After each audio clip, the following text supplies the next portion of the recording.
Mirpur DSS Dhaka শহরের সবচেয়ে prime একটা লোকেশন। আর এই জায়গাটায় বসবাস করার স্বপ্ন অনেকের থাকে, বাট অনেক টাকা লেগে যায় একটা অ্যাপার্টমেন্ট কিনতে। আজকে আমি আপনাদেরকে মিরপুর ডিএসএস এর সাথে লাগানো সাগুপ্তা হাউজিং, এই সাগুপ্তা হাউজিং এ নিয়ে আসছি, যেখানে আপনারা খুব কম টাকায় একটা অ্যাপার্টমেন্টের মালিক হতে পারবেন। তাও আবার শেয়ার ভিত্তিক প্রজেক্ট, যেহেতু খুব অল্প অল্প করে আপনারা টাকা পরিশোধ করতে পারবেন। এই মুহূর্তে আমি যেখানে আছি 25 ফিটে একটা প্রশস্ত রাস্তা রয়েছে এই প্লটের সামনে এবং দক্ষিণমুখী একটা প্লট। ব্যাক সাইডে দেখেন কি পরিমাণ ডেভেলপ হয়েছে এবং কি পরিমাণ বিল্ডিং এর কাজ চলতেছে। তো সাগুপ্তা হাউজিং এর মধ্যে আপনারা যদি একটা অ্যাপার্টমেন্টের মালিক হন, সেক্ষেত্রে আজ থেকে 3 বছর পরে এই বিল্ডিংটা যখন রেডি হয়ে যাবে, তখন আপনি ডাবল টাকায়, আপনার যা খরচ হবে সেই তুলনায় প্রায় ডাবল টাকায় আপনি বিক্রিও করতে পারবেন। যদি বসবাস করেন সেক্ষেত্রে খুব শান্ত পরিবেশ, সুন্দর একটা লোকেশন, যেহেতু ডিওএসএস এবং আপনারা জানেন যে পল্লবী থানা, এটা নিকটবর্তী একটা জায়গা এবং এই এলাকাটা কিন্তু খুবই ডেভেলপ করতেছে। যত দিন যাচ্ছে তত বেশি ডেভেলপ হচ্ছে। এখান থেকে এয়ারপোর্টটা খুব কাছে,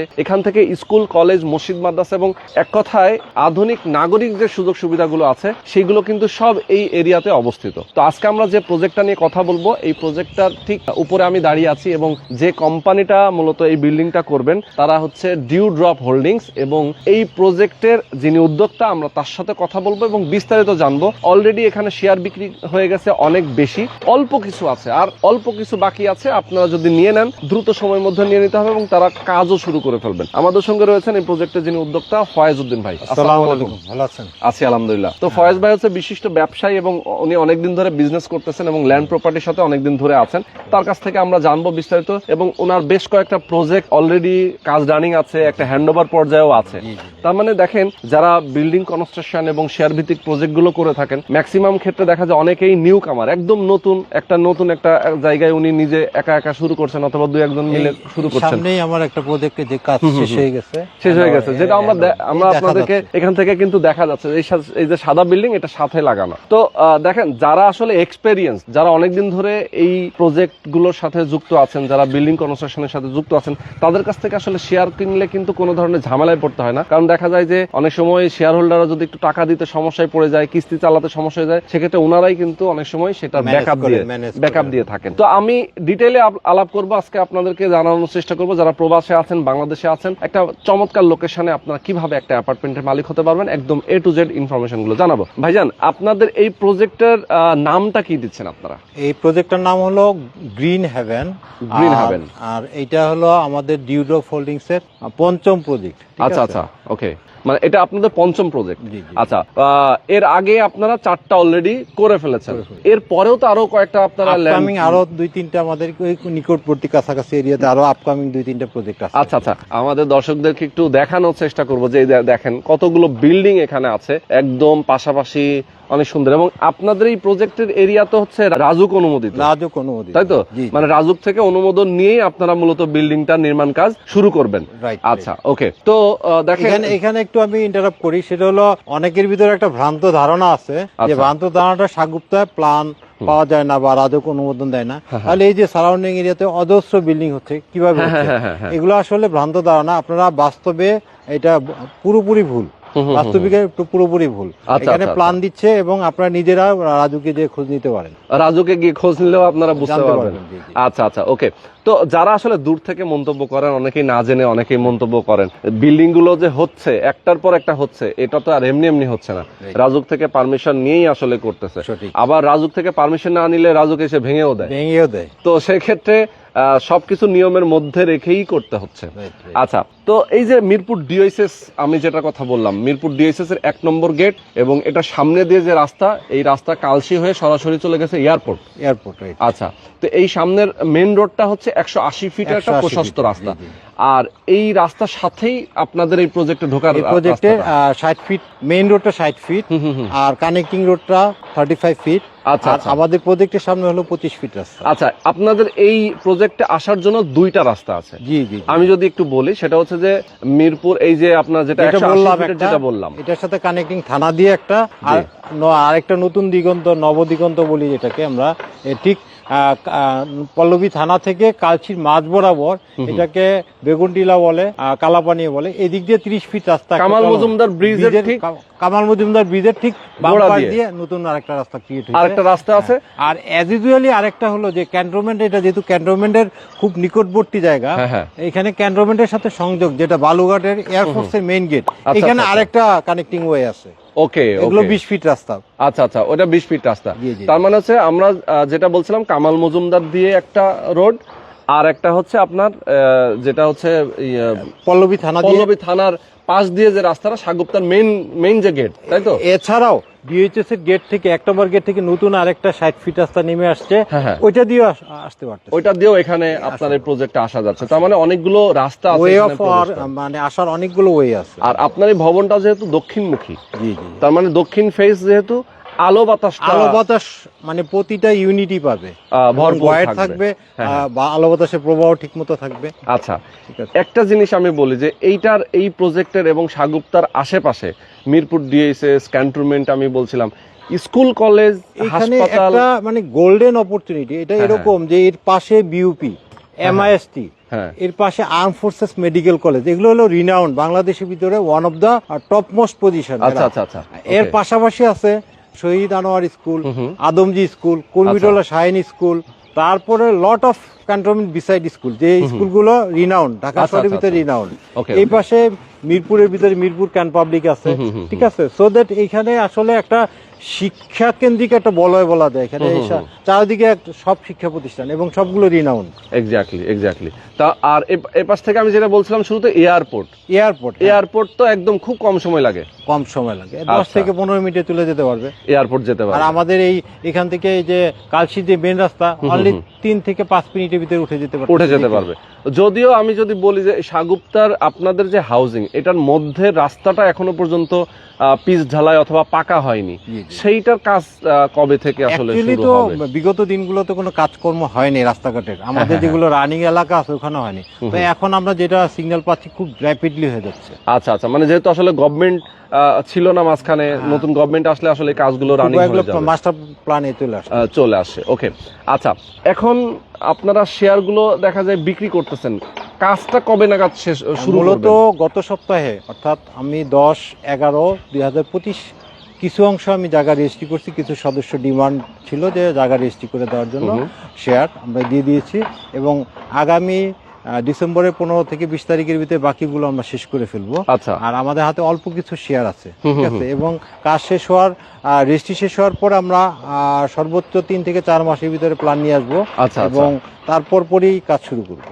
ওকে, তার মানে যে দেখা যায় যে আপনারা জমিটা রেজিস্ট্রি কমপ্লিট করে ফেলবেন, শেয়ার হোল্ডারদেরকে দিয়ে দিবেন, সাবকবলা রেজিস্ট্রি করে দিবেন, এরপরে আপনারা রাজুকের পারমিশন খারিজ করার পরে রাজুকের প্ল্যানে দিয়ে দেবো। খারিজ করতে এখন অল্প সময় লাগে, অবগত আছে, 10-12 দিন লাগে। আমরা যদি এই লাইনে কাজ করি, অন্যরা যদি 10 দিনে করে, আমরা 5 দিনে করে ফেলতে পারেন আর কি। ওকে, তার মানে খুব দ্রুত সময়ের মধ্যে আপনারা কাজটা শুরু করে দিবেন। আচ্ছা, এখন কাজ শুরু করলে কতদিন টাইম লাগতে পারে? অ্যাকচুয়ালি আমাদের দুইটা থিম, একটা হলো বেসমেন্ট আর একটা হলো উইদাউট বেসমেন্ট। বেসমেন্ট করলে একটু টাইম বেশি লাগে, বেসমেন্টের জন্য 5 থেকে 6 মাস এক্সট্রা টাইম লাগে যে কোনো বিল্ডিং এর ক্ষেত্রে। বেসমেন্ট যদি না করা হয় তাহলে 3 বছরের ভিতরে হ্যান্ডওভার সম্ভব, আর বেসমেন্ট যদি করা হয় তাহলে 3 বছরের একটু বেশি সময় লাগে। যেহেতু এটা শেয়ার ভিত্তিক প্রজেক্ট, এখানে আপনার 40টা অ্যাপার্টমেন্ট, 40 জন শেয়ার হোল্ডার হবে, তো 40 জন মিলে যদি সবাই সিদ্ধান্ত নেয় যে আমরা বেসমেন্ট করব, তাহলে 40টা পার্কিং আলাদা আলাদা পেয়ে যাবে। আর যদি বলেন যে না, বেসমেন্টের জন্য খরচ বেশি, আমরা বেসমেন্ট করতে চাই না, তাহলে গ্রাউন্ড ফ্লোরে পার্কিং রাখবেন এবং সবাই কমন ভাবে সবাই মিলে ওই পার্কিংটা ইউজ শেয়ারিং ভিত্তিতে যেটা করে। আচ্ছা আচ্ছা, শেয়ারিং ভিত্তিতে যেটা করেন।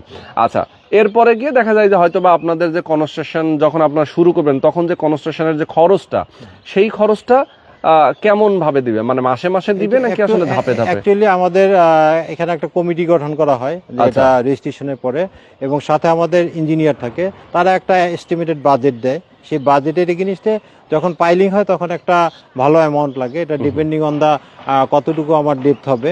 যদি 90 ফিট হয় দেখা যাচ্ছে 2.5 থেকে 3 লক্ষ টাকা লেগে যায়, আর যদি 50-60 ফিট হয় তাহলে 2 থেকে 2.5 লক্ষ টাকার ভিতরে পাইলিংটা হয়ে যায়। এই পাইলিং এর পরে আবার একটা ফ্ল্যাগ দিয়ে টাইম থাকে 40 থেকে 50 দিন, এই সময়ের ভিতরে আর কিছু দেওয়া লাগে না। এরপরে যখন আবার গ্রেড বিমের কাজ করবে তখন আবার 1.5 লাখ টাকা 1.5 লাখ টাকার মতো একটা অ্যামাউন্ট লাগবে। এরপরে প্রতি 1-1.5 মাস পর পর আনুমানিক 1 লক্ষ টাকা, আনুমানিক প্লাস মাইনাস হবে, আনুমানিক 1 লক্ষ টাকা কিস্তির মতো আর কি, কিস্তি বলা যায়, 1 থেকে 1.5 মাস এই পিরিয়ডটা থাকে। এই পিরিয়ডে প্রতি তলায় তলায় এই কিস্তিটা দিতে হয়। দ্যাট মিনস আমরা এই ছাদগুলো চলমান অবস্থায় কিস্তিটা চালা যাবো, এরপর আবার কমনলি বাকি কাজগুলো হবে। আচ্ছা আচ্ছা আচ্ছা, ওকে ওকে। তার মানে হচ্ছে দেখেন কিস্তি ভিত্তিক বলা যাচ্ছে যে কিস্তি ভিত্তিক। মানে আমি ডেভেলপারের কাছ থেকে নিব 80 লক্ষ টাকা লাগবে কিস্তিতে নিয়েই, আর এইটা আমি শেয়ার ভিত্তিতে করব 80 লক্ষ টাকা লাগবে না। এখানে তো সর্বসাকুল্য 45-40 লক্ষ টাকা লাগবে টোটাল কাজটা সম্পন্ন করতে। দেখা যাচ্ছে 40 থেকে 45% সেভ হচ্ছে ডেভেলপার কাছ থেকে না নিয়ে এইভাবে শেয়ার ভিত্তিক নিলে নিজের একটা সন্তুষ্টি আসছে যে নিজেরটা নিজে করতে পারছি, ম্যাটেরিয়ালস গুলো আমরা নিজেরা চয়েস করতে পারতেছি। জিপিএস ইস্পাত না বিএসআরএম ইস্পাত আমি দেখতে পাচ্ছি, সিমেন্ট হোলসিম না ক্রাউন না ফ্রেশ আমি দেখতে পাচ্ছি, কোন সিমেন্ট আমরা দিচ্ছি, বিগটা কি দিচ্ছি, তারপর সেন্ট অর্থাৎ বালি কোন বালিটা দিচ্ছি। তো এগুলো আমরা দৃশ্যমান হয়ে যাচ্ছে, কিন্তু ডেভেলপার কি করতেছে আদলে এটা এগেনিস্ট হয়ে যায়, তারপরেও আমরা জানি না আসলে। সেটাই কিন্তু এটাতে আমাদের প্রতিটা স্টেপে আমাদের জানার সুযোগ থাকে। সেটাই, যেমন ধরেন আমরা একটা রেস্টুরেন্টে খেতে যাচ্ছি, রেস্টুরেন্টের যারা রাঁধুনি অথবা যারা মালিক তারা কি দিয়ে রান্না করতেছে আমরা জানি না, বাট এখানে বিল্ডিংটা এমন ভাবে হচ্ছে যে নিজে রান্না করতেছি নিজেই খাচ্ছি, তাই না? এই যে সন্তুষ্টির ব্যাপারটা এটাই আসলে, মানে জাস্ট আমি একটা উদাহরণ দিলাম আর কি। যে আমি আমার নিজের বিল্ডিং গুলোতে আমি অনেক কম্পেয়ার করে বলতে পারি যে আমার যে স্ট্রাকচারাল কাজগুলো হয়েছে, কনস্ট্রাকশনের যে কাজগুলো প্রত্যেকটা ধাপে আমার নিজের হাতের ছোঁয়া। এখানে আমি দেখছি যে এখানে কোনো রকম ল্যাক করতে পারে না কন্ট্রাক্টর, কারণ আমার লোকজন আমরা সবসময় মনিটরিং করতে। আচ্ছা আচ্ছা, ঠিক আছে, তো এটা একটা ভালো যে নিজের কাজ নিজে করা, নিজের সাথে থাকা। এক্স্যাক্টলি। আচ্ছা, একদম ইম্পর্টেন্ট যে ইনফরমেশন, আমরা মোটামুটি অনেকগুলো বিষয় জানলাম আপনার কাছ থেকে। শেয়ার মূল্যটা আপনারা কত রাখছেন? শেয়ার মূল্য আমরা খুব রিসেন্টলি এটা আমরা রেজিস্ট্রেশন করে ফেলবো, এই জন্য আমরা এটার দাম একটু বেশি ছিল, আমরা এখন 16 লাখ টাকা করে সেল করতেছি, এবং আমরা ডিসেম্বরের 15 থেকে 20 তারিখের ভিতরে রেজিস্ট্রেশন সম্পন্ন করে ফেলবো। আচ্ছা, মানে টাইমও কম এবং আমরা অনেকাংশ রেজিস্ট্রি করেছি। এখানে বোর্ডে হয়তো দেখতে পাচ্ছেন অনেকগুলো নাম এখানে লিপিবদ্ধ করা আছে, আর অল্প কিছু সংখ্যক শেয়ার আছে। তো ডিসেম্বরের মধ্যে আপনারা কমপ্লিট করে ফেলবেন। দেখা যায় যারা বুকিং দিবেন, আমি বলবো অবশ্যই আপনারা এখনই বুকিং দিবেন এবং ডিসেম্বরের মধ্যে রেজিস্ট্রি নিয়ে নেবেন, নিশ্চিত। ওকে, তার মানে হচ্ছে দেখেন খুবই ট্রান্সপারেন্ট একটা বিষয় যে আপনি জমি পেয়ে যাচ্ছেন, টাকা পরিশোধ হয়ে গেলে 16 লাখ টাকা জমি শেয়ার মূল্য। আর কনস্ট্রাকশন যখন শুরু হবে আনুমানিক কেমন লাগতে পারে কনস্ট্রাকশনের খরচ? কনস্ট্রাকশনের খরচটা আসলে বিল্ডিং মেটেরিয়ালস এর আপস এন্ড ডাউন আছে, অর্থাৎ কখনো বাড়ে কখনো কমে। এই মুহূর্তে যে খরচ আছে, রডের দাম 80,000 প্লাস, একটু কম আছে লিভারেল, তাতে 25 লাখ টাকায় হয়ে যায়, কিন্তু আমি এটাকে ফ্লেক্সিবল রাখতেছি 25 থেকে 30 লক্ষ টাকা আনুমানিক একটা। তার মানে হচ্ছে ধরেন টোটাল যদি আমরা হিসাব করি 40 থেকে 45 লাখ টাকা মতো লাগতেছে টোটাল, তাই তো? হয়তো বা একটু কম বেশি হতেও পারে, depending on the building materials pricing. আচ্ছা, তো এখানে আপনি যেহেতু G+11 করতেছেন, G+10 মানে 11 তলা, প্রত্যেক ফ্লোরে হচ্ছে 4টা করে ইউনিট, 1200 বর্গ ফুটের কমন স্পেস সহ একটা অ্যাপার্টমেন্ট, তাই তো?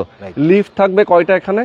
এখানে আসলে ওই যে কিছু কিছু সিদ্ধান্ত আমি যখন ওই যে কমিটি করা হয়, কমিটির মাধ্যমে চূড়ান্ত করা হয় সাধারণ সদস্যের মতামত নিয়ে, যে রেসিডেন্সিয়াল হিসাবে একটা 800 কেজি ইউনিটের জন্য 10 প্যাসেঞ্জার 12 প্যাসেঞ্জারের যে ইউনিট 10 থেকে 12 প্যাসেঞ্জার, সেটাতেই যথেষ্ট হয়। আবার অনেকের চয়েস থাকে 2টা করা, সেক্ষেত্রে সদস্যদের প্রাধান্য দেওয়া হবে যে তারা কিভাবে চাচ্ছে। আচ্ছা, এরপর তো আসলে ইঞ্জিনিয়ার দিয়ে আপনারা যখন হচ্ছে আর্কিটেকচার দিয়ে যখন ডিজাইন করবেন, ড্রয়িং করবেন, তখন তো আসলে অনেক সময় ডিজাইন ড্রয়িং এর সাথেও ম্যাচ করে অনেক ওনাদের মতামত গ্রহণ করা হবে, যে এটা এদিক দিয়ে এইভাবে করলে ভালো হচ্ছে, এইভাবে করলে খারাপ হচ্ছে, একটু সুবিধা অবশ্যই পাবে। তার মানে সিঁড়িও তো একটাই থাকার কথা, সিঁড়ি একটাই থাকবে। আর এখানে আপনার জেনারেটর, সাবস্টেশন, এক কথায় একটা লাক্সারিয়াস একটা, যেহেতু নাগরিক নামাজের স্থান, তারপর প্লেগ্রাউন্ড, বাচ্চাদের খেলার জায়গা, রুফটপে এগুলো অ্যারেঞ্জমেন্ট থাকবে। ওকে, সুন্দর। তো এই হচ্ছে টোটাল বিষয়। আমি জাস্ট একদম লাস্ট একটা হিসাব দিতে চাই যে ধরেন এই যে পেছনে যে বিল্ডিং গুলো, এবং ইভেন আপনি যে বিল্ডিংটা করেছেন, এই যে সাদা বিল্ডিংটা ঠিক পেছনে, হ্যাঁ, এখন যদি কেউ আপনার বিল্ডিং এ একটা অ্যাপার্টমেন্ট, রেডি অ্যাপার্টমেন্ট কিনতে যায়, আপনি তো মনে হয় 5-6 মাস পরে এটা না 4 থেকে 4 মাসের ভিতরে আমি হ্যান্ড ওভার করবো। হ্যান্ড ওভার করে দিবেন। এখানে রেডি অ্যাপার্টমেন্ট দাম কেমন আছে? এখানে আমি বিক্রি করবো, আমার 4-5টা এখানে আছে, আমি বিক্রি করব। এগুলো এখন আমরা 55 লাখ টাকা করে বিক্রি করতেছি। 55 লাখ। 5 লাখ। আচ্ছা, 55 লাখে এখন বর্তমানে সেল করতেছেন। জি জি জি। আর আপনার এই শেয়ার প্রজেক্টে হচ্ছে টোটাল লাগতেছে 45। এটা কস্টিংটা একটু শুনে নেন। এটা আমি যখন শেয়ার বিক্রি করছি, এটা আজ থেকে 3-4 বছর আগে, তখন শেয়ার সহ এখন পর্যন্ত যে খরচ আছে তাতে 30 থেকে 35 লক্ষ টাকা ব্যয় হয়েছে, কস্টিং হয়েছে। বাট এখন প্রেজেন্ট ভ্যালু হলো 55। আর yes। এটা যখন কমপ্লিট হয়ে যাবে আরো বেশি হবে। আরো বেশি যেহেতু হবে। এখন রাস্তার কানেক্টিভিটি অনেক বেড়ে গেছে, হ্যাঁ। ঠিক আছে, আরো প্লাস হবে। আচ্ছা, তার মানে হচ্ছে যে ওইটার কস্টিং হয়েছে আপনার 35 এর মতো 35 এখন পর্যন্ত, তাই তো? জি। আর রেডি আরো 100% যখন উঠাই দিবেন, হ্যান্ড ওভার দিবেন, তখন ওটার ভ্যালুটা আরো বাড়বে। আর এইখানে এই প্রজেক্টে যেহেতু এখন শেয়ার মূল্যটা একটু বেশি, হ্যাঁ, বাজার এখন তো জায়গা আসলে খুব ওইটা যেহেতু 3 বছর পর এখন বর্তমান, আর আবার 3 বছর পরে যখন এটা হ্যান্ড ওভার হবে, তখন এটার দাম কেমন আসবে? একেবারে ন্যূনতম 80 লাখ। ন্যূনতম 80 লাখ। আচ্ছা, কারণ এই যে স্বপ্ননগর, এখানে 1,20,30,00,000 টাকা 1200 স্কয়ার ফিট। জি। সেই হিসাবে এটা একেবারে অবদারিত। এখান থেকে দেখা যায় স্বপ্ননগরে 1,20,30,00,000 টাকা বিক্রি হয়। ইয়েস। তার মানে হচ্ছে দেখেন, এত কাছাকাছি একটা লোকেশন, এত সুন্দর একটা লোকেশন, এখানে আপনার যদি 3 বছর পরে এটা হ্যান্ড ওভার হয়, সেক্ষেত্রে এটার প্রাইস ভ্যালু তখন বেড়ে যাবে বাজার দর অনুযায়ী প্রায় 80 লাখ টাকা। আপনি যেটা বলেন 70 থেকে 80, 70 হবে না, 80 অলরেডি তো 60-65 এখানেই চলবে। আর এখন আপনার যে এস্টিমেট হিসাব দিচ্ছেন 3 বছরে এটার কস্টিং দাঁড়াবে হয়তো সর্বোচ্চ 45 লাখের মতো। ওকে, তো এই হিসাবটা আমরা মোটামুটি পেয়ে গেলাম। আমাদের দর্শকদেরকে বলবো, যারা আপনারা আমাদের সাথে যুক্ত আছেন, অবশ্যই আপনারা এই প্রজেক্ট ভিজিট করবেন। ফয়েজউদ্দিন ভাই যেহেতু রয়েছেন এখানে, আপনারা আসবেন, সরাসরি লোকেশনে এসে দেখে শুনে বুঝে আপনার একটা শেয়ার বুকিং দিয়ে দেবেন। তো আজকে আমরা শেষ করে দিচ্ছি। সবাই ভালো থাকবেন, সুস্থ থাকবেন। আল্লাহ হাফেজ।